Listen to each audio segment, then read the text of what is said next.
semuanya, perkenalkan nama saya Christina Simbolon dengan NIM 0303-128-2429-029, kelompok 5, Shift A2 Indralaya dengan kakak Kosif Kak Amalia Hasana.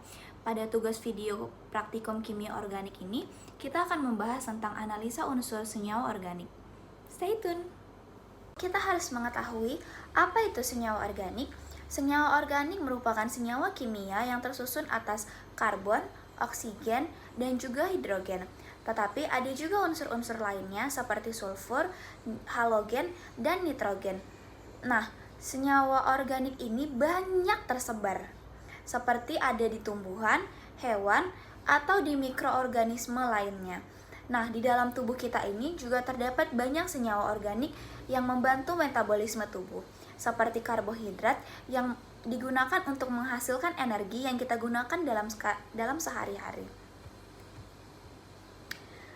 Nah, penentuan unsur-unsur tersebut juga dapat memberikan informasi atau petunjuk tentang golongan senyawa dan membantu dalam pemeriksaan kualitatif senyawa organik yang akan kita analisis. Selanjutnya, prinsip percobaan analisis unsur ini adalah berdasarkan destruksi, reduksi, dan juga oksidasi senyawa organik untuk mengubah bentuk menjadi senyawa anorganik yang larut dalam air.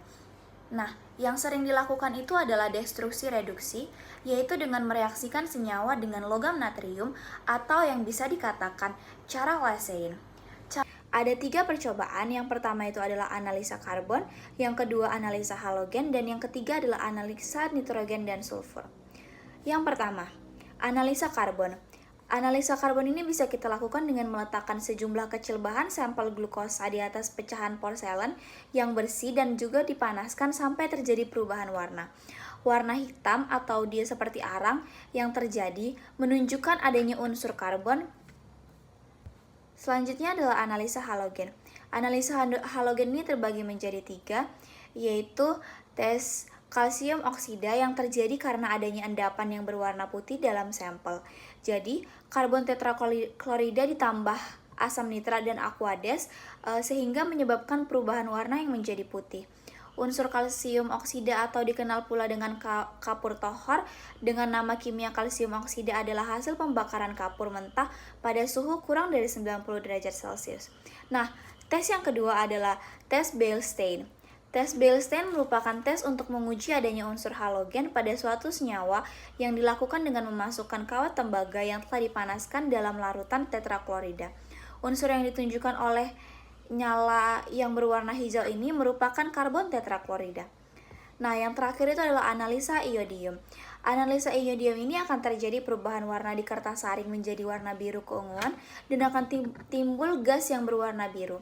Hal ini dikarenakan ditambahnya amilum pada sampel. Pada prosedur percobaan senyawa yang menyebabkan kertas saring yang ditetesi amilum berubah menjadi warna biru adalah senyawa iodin. Selanjutnya adalah analisa nitrogen dan sulfur.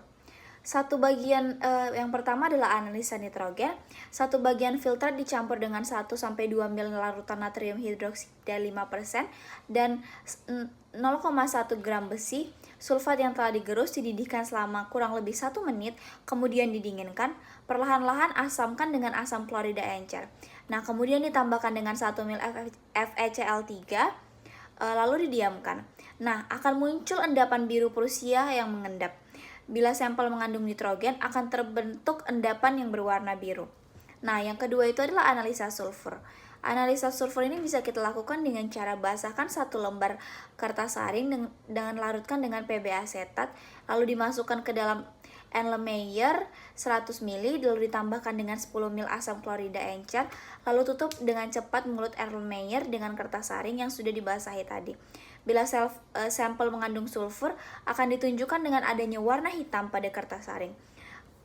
Nah, sekian yang bisa saya sampaikan. Terima kasih. Bye-bye.